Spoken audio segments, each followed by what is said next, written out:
This is James Lupton, delighted to be joined with Brad Ray. Brad, how are you, mate? Yeah, I'm all good, thank you, mate. Oh, good to see you. Good stuff. Thanks for coming back on again. As you know, we're going to go through a little bit of a journey, a little bit through the timeline of your career. So round one, we always like to start at the beginning. Talk to me about your first day in a boxing, or your earliest memory of boxing.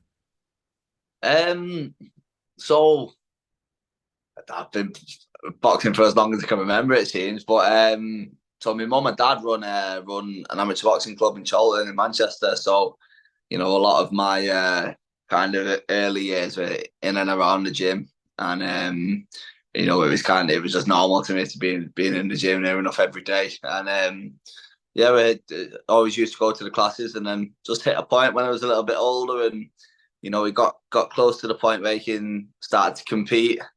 That you start taking it a little bit more seriously, and from that point, I never looked back. From that point, it was just what I did and what I enjoyed. So yeah, from that point of looking at competing, it's been non-stop since then, really. What was it like to have your mum and dad owning this gym?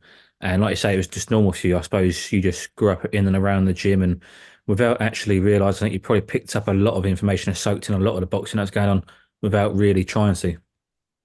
Yeah, of course, I reckon it's benefited me massively. I think now to a lot of lads that I know who are boxing now, but maybe started boxing a little bit later or whatever. They just that insight to how the game works, whether that was the amateur or pro, or whether it's like I used to do a lot of coaching, like coaching the junior classes and then even the senior classes when I was a kid. And I think that side of things helps progress my boxing as well. Coaching and picking up on faults and trying to correct faults of other people. I think it helped me. You mentioned that you've done a bit of coaching there with some of the classes. Do you feel after your in-ring career is finished, do you feel you go into coaching? Is that a natural transition for you later down the line? Potentially, yeah, because it is something that I enjoy. Even now in the gym with the lads, I like watching the lads spar, and I like seeing if I can pick up on something, other people haven't. Um, but yeah, it is something that I enjoy. But then again, like because I've been in the game a long time and I know what it's like, and I know it's hard, I know it's difficult. I know a lot of these coaches, they were coaching the small hall boxers or whatever. It's probably the 1% that make good money from it. But majority of boxing coaches will tell you that they're not in it for the money. It's not the reason that they do it, and it is something that I enjoy, and it is something that could see myself doing in the future. You mentioned about picking up on the other lads in the gym and just looking at little bits and pieces here and there. Do you think that could be the difference between you and another fighter getting to a certain level in your careers? Yeah, I think with me, that side of things, the kind of the boxing brain, the boxing IQ, I think that's I might be in with someone who's faster than me, I might be in with someone who hits harder than me, but I think that side of the game is where I can kind of come on a little bit and I can make up for ground that I might not have elsewhere. Um, and it's the side that I enjoy of the sport. It's you know, if you ever explain to a non-boxer about how it's a game of chess, they have no idea what you're on about. They think it's just two people in the ring punching holes out of each other. But from that side of things where you're setting traps, you're looking for openings. I love that side of it, and I think it's something like I said before, from the coaching point of view, which has helped me with that. Definitely. Let's move on to round two. Obviously, growing up in Manchester, also a Man City fan. What's it like to learn and apply a lot of your professional trade around Ricky Hatton? Yeah, it was great as a young kid. It was probably one of the main reasons I got into boxing. I used to follow all of his fights. I'd get up for his American fights. If he was boxing at the arena or at the Etihad, I'd have tickets. I'd go. My first pair of boxing shorts from CZ Wong were Hatton replica. And then it's to the point now where he's done a lot for me. I consider him a friend, and even now that I'm not training at Hatton's, I still speak to him, and we've got a good relationship. So it's good, and like I say, it was a bit surreal at times when, it become normal just to be around him, and you kind of forget. You forget how big he is and the impact he had on so many people. And every now and then there'll just be little reminders, whether you see something on the TV, one of his old fights, or like the documentary that was out not long ago, and you'd think like, well, he was massive. He was massive. For British boxing, he's probably one of the greatest British boxers of all time, and it was great to have him on as part of the team. If you'd gone back to, say, a 10-year-old Brad Ray and said to him, one day you'll be training alongside Rick Hatton in his gym, you'd have laughed, wouldn't you? Yeah, yeah, 100%. It seemed kind of like so far away when you're a young kid. But then as I got a little bit older, everything kind of progressed and happened so quickly that next thing you know, I'm at his 40th birthday party, or like I was sitting for him something. You know what I mean? It is surreal. Did it make you feel a bit more confident in your ability to know that you've got the support of Ricky Hatton, who knows what he's talking about when it comes to boxing? Yeah, definitely. It's always nice to kind of have people who have been there and done it. Compliment you, or say they believe in you. They think you can get to this level. They think you can do that. It's good, but then it's down to me to kind of go and do that, go and prove them right, and that's what over the next couple of years I'll be looking at doing. Hopefully, Definitely. Let's move on to round three, and I'm going to talk about the first fight that changed your career, and that was Lee Cutler. Now, this was a fight you took on short notice on a matchroom show. He was installed to be the favourite and to win this fight. You were just the opponent to look good on his record, but you flipped the script a little bit and it was roles reversed and it was a demolition job. Talk to me first of all about that call coming in at short notice and why did you take it on short notice? yeah. So it was during COVID, and for me at that stage in my career, I was probably any time before that, I fight at 2 weeks' notice, I probably wouldn't have been ready. And it was a bit when COVID come along, and I was sat at home and I was watching lads fighting on the TV, and they'd have prospects who would have had this date, or who were signed with the big promoters, and then smaller boxers like myself were getting opportunities at a week, 2 weeks notice, and they were thinking nothing else is coming along. It's nice money. I'm only going to be sat and they'd take fights late notice, and they'd get beat by the box assigned to the promotional businesses. But I remember watching that early on when boxing first started coming back, and thought, if that happens to me, that's not going to be me. I'm going to kind of flip the switch on its head. And yeah, so I was training throughout COVID, and I was just hoping something was going to come along. And there was a few times where it got my hopes up, and then nothing had come of it. But I was just patient, and I was flat out throughout COVID, ready to fight. And yeah, the opportunity came up, and I grabbed it with both hands. You mentioned staying patient through COVID and training throughout, hoping that call would come. How do you stay patient and disciplined, not knowing that phone call's going to come? Because, like I say, it's COVID time. There's no small hall boxing whatsoever for a couple of years. So, out of how many small hall fighters in the UK and Britain, you're just one of very, very many fighters. So that phone call coming to you is very slim to none chances, really. What made you stay so disciplined and patient throughout to stay trained and stay ready? Yeah, it was hard. Like, don't get me wrong, it was hard. At points, I'd think, like, why am I doing this? What's the point? Like, nothing's going to come of it. Um, but then again, I knew I'd kick myself if the opportunity did. That 1% chance of something coming up. I know how lucky I am as a smaller fighter in that position to get that opportunity, because so many lads would have been training, waiting for the opportunity like me, and it never come. Um, so I know how lucky I am for that opportunity. And like you say, from that point, it's where kind of my career started to turn off, and it started to take off a little bit.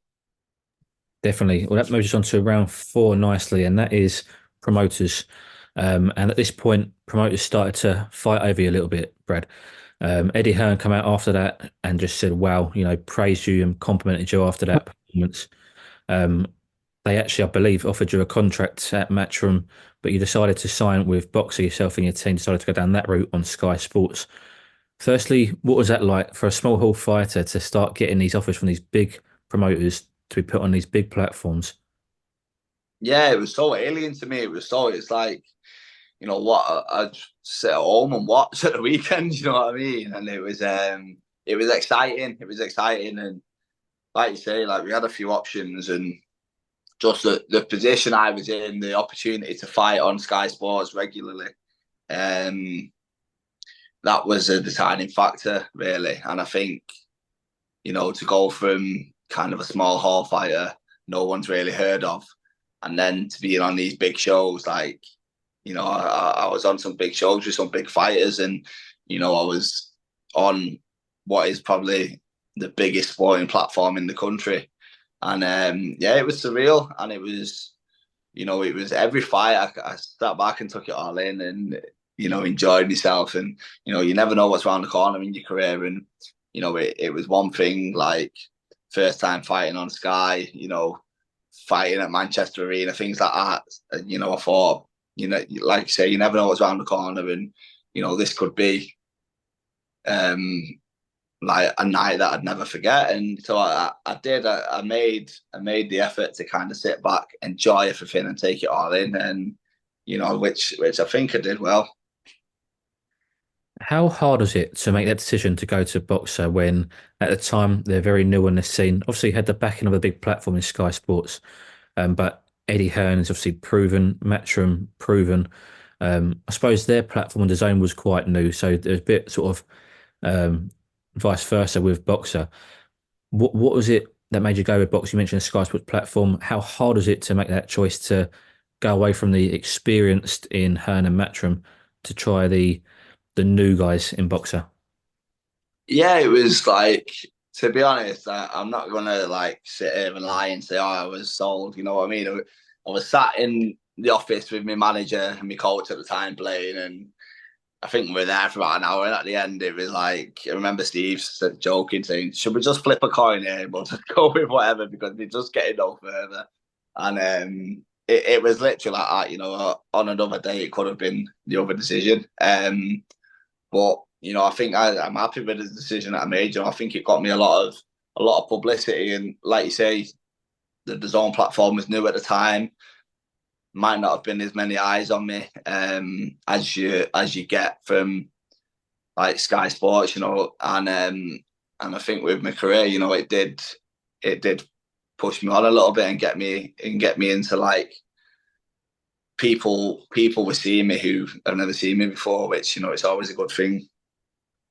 Definitely. Oh, you mentioned about your manager there, Steve Woods. I'll just mention him very quickly. How big a part has he played in your career and your decision making?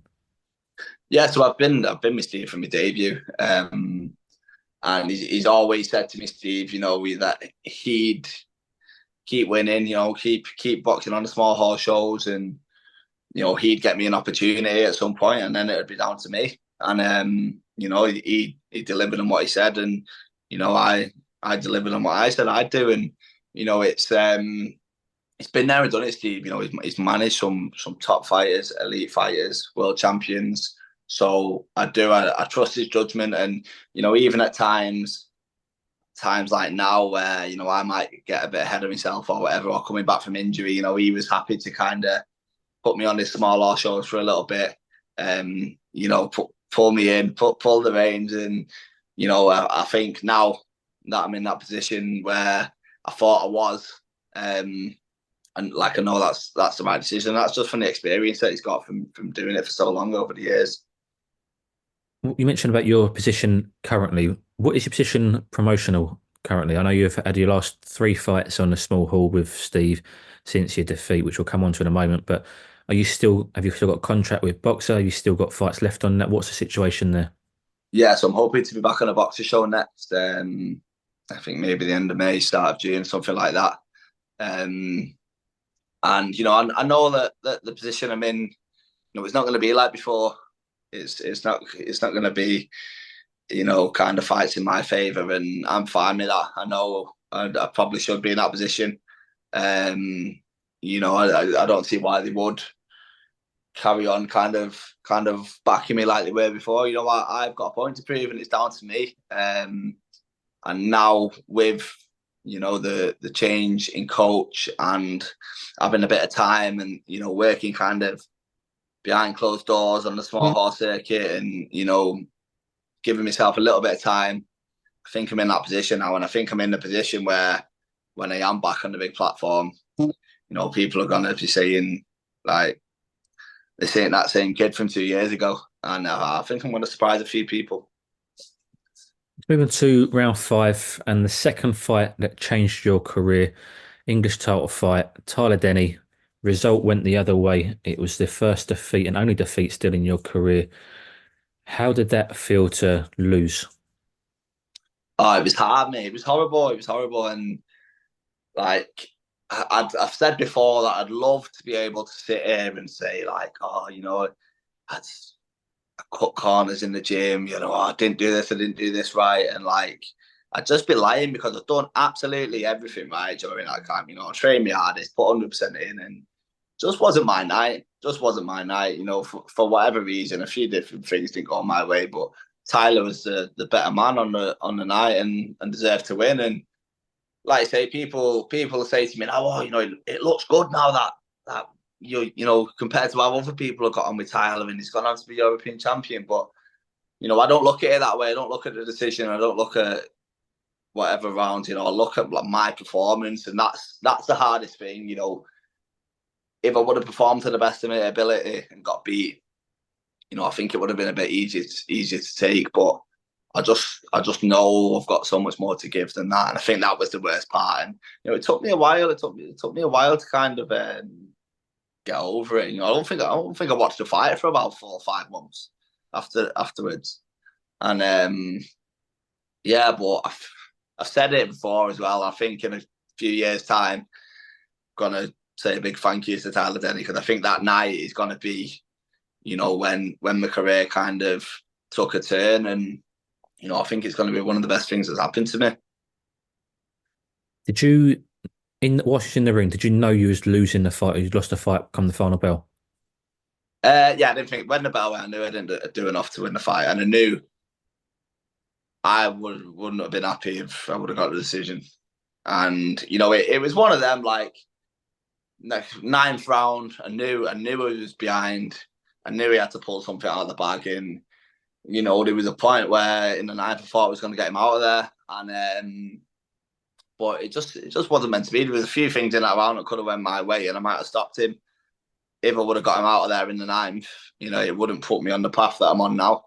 And for me, it was what happened on that night was meant to happen in my career. And like I say, I think in years to come, I'm going to look back and it's going to be one of the best things that happened to me. How did you deal with it? You mentioned you didn't watch the fight for 4 or 5 months and it was hard for you to go back to watch that tape and that footage. How did you deal with it and how did you get over it, or have you got over it? Yeah, like it took a bit of time. I wasn't in the gym for a long time. I obviously broke my hand in the fight as well, which wasn't ideal. Like I would have loved to kind of get back out there ASAP and just get back to winning ways and build the momentum again. But I ended up being out of the ring for 11 months for a few different reasons. And when I knew I wasn't fighting, it was easy. Takeaways, go to the pub for a beer, and you just get sucked into that cycle. And it was difficult, you know what I mean? It took me a long time, but and then like you say, when I did get around to watching the fight back, I knew that I had so much more to give, and I knew that I need to kind of get back to where I should be, or where I think I can go. And yeah, like you say, it was a tough time for me, them 11 months, but it gave me time to reflect, mature a little bit as well, and know a few tweaks that I need to make in my career, which I feel like I'm doing now. Let's go on to round six and the comeback fight. You mentioned 11 months out of the ring, almost a year after the defeat. Talk to me about the pressure going into the fight, first of all, the emotions you had to deal with, and then the emotions of winning. Yeah, it was so good to be back. It was so good to be back, and it was like I didn't feel any pressure at all, no nerves or anything. It was just excitement. It was just like I was just happy to be back in there, and it was obviously I've been working with my new coach Andy for a little bit, and he had a few new tricks up my sleeve that I was looking forward to trying, and yeah, it was good. It was exciting, and afterwards I knew that right, come on, get me out again, get me out again. Build this momentum, and then I don't want to be messing about on these small horse shows. Like with all due respect to these journeymen and that, like I don't want to be in with these journeymen. I think on my best day, I'm I don't want to say too good to be in with him because I don't come across that, but I know my level. I know what I can be and who I can compete with, and that's where I need to be. That's where I want to be now. And like I think I needed them fights, though. I think I needed a bit of time, and like I say, it's done now. But I put them shows behind me. But I put them opponents behind me, and I want to get in the big shows and the big fights and start looking for titles. That first win when you came back after the Denny fight, did that feel different to any of your previous wins? Did it feel like it meant more because you was back winning again? Yeah, it was like you say, it's been a long time. It's been out of the ring, and like you say, it was just nice to be in there. It was just nice to be in there and hear the crowd. And it was a small horse show, and it was a nice little venue, quite small, quite compact, little balcony, and it was nice to see everyone still wanting to buy tickets and come and watch me. And it was a good feeling. But if anything, it left me hungry for more. Move on to round seven, and you mentioned it a little bit there, changing a team, your trainer, and relocating to a new gym. The first question I'm going to ask you is why why now? Why did you have to make that move after your first defeat? Why leave Blaine in a team that you've been with for so long after one blip in your career? Yeah, so it wasn't necessarily like that. It wasn't the split didn't happen straight away. I was back in the gym for a little bit, well, for a while to be fair, a good few months. And I was chipping away, training away, and I had other few things in which were stopping me from competing again, which again was frustrating. The hand was okay, it was back in the gym, and then there was something else in the way. And it was frustrating because I felt like am I ever going to box here again? And yeah, so after a couple of months, I was probably a little bit up in the down in the gym because I knew I wasn't going to be boxing again. But yeah, we just had a chat with Blaine, and he said it was Blaine that said he thinks it would be a good move for me. And yeah, I think, like I say, I think it's probably one of the best things that's happened in my career now because I've moved away. I'm living over in Blackpool. It's keeping me head down. I'm in the gym non-stop, and I've just got a different mentality now. Really, got a different mentality with how I treat my training and stuff. And yeah, I think, like you say, it's been a good move. But it's easy to say that now.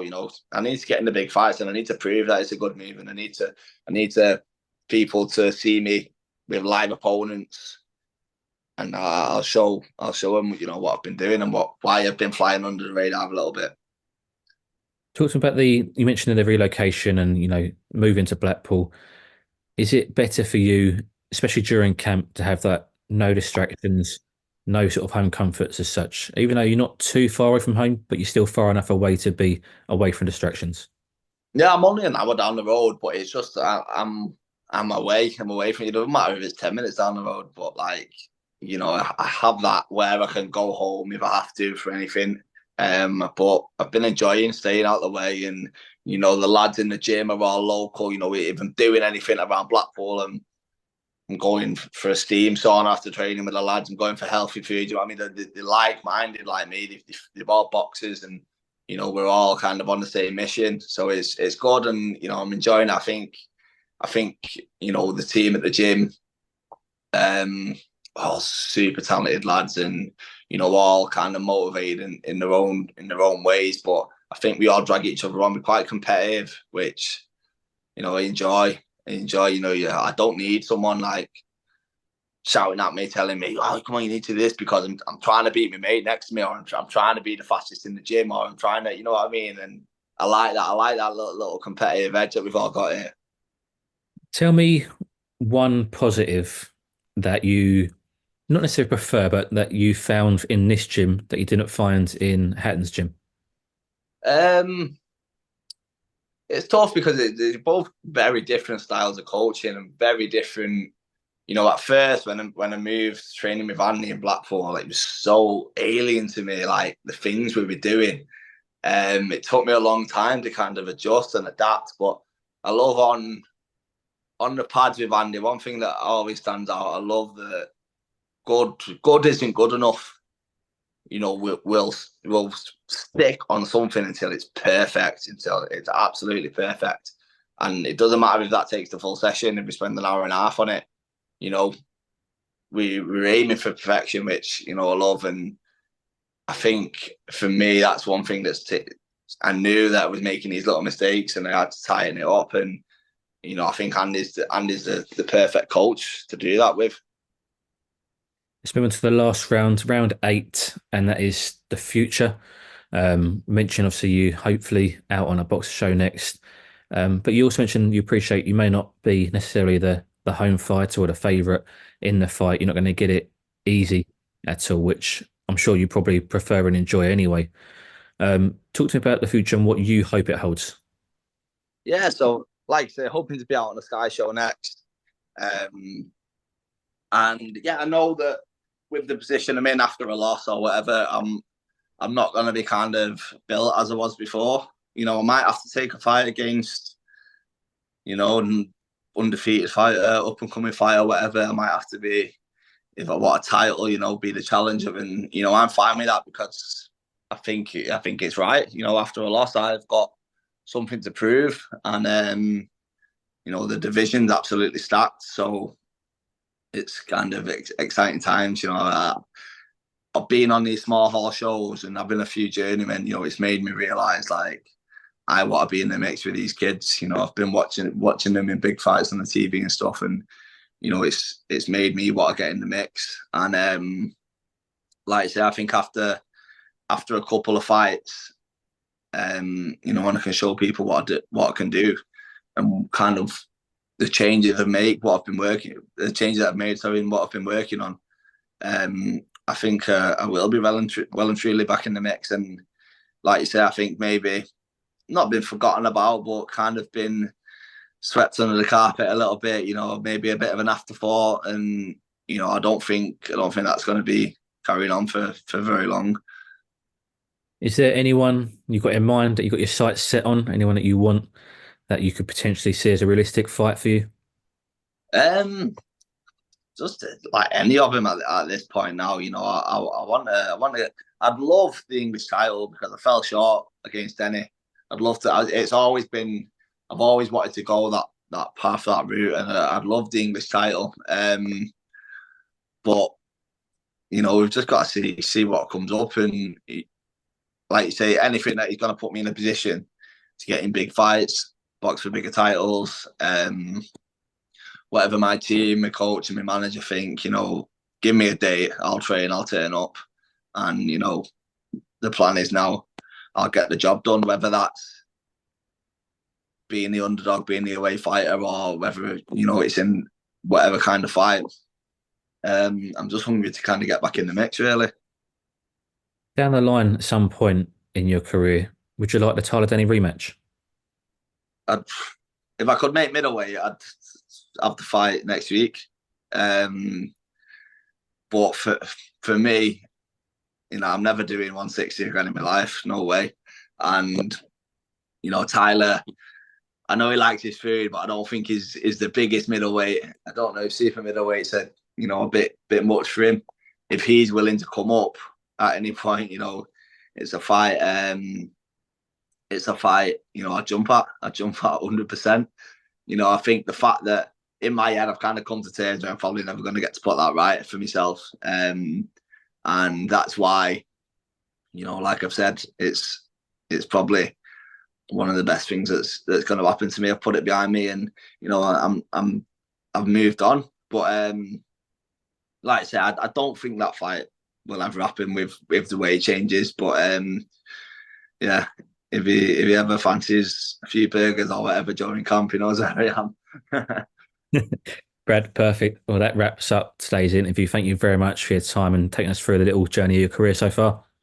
No worries, mate. Thanks for having me on.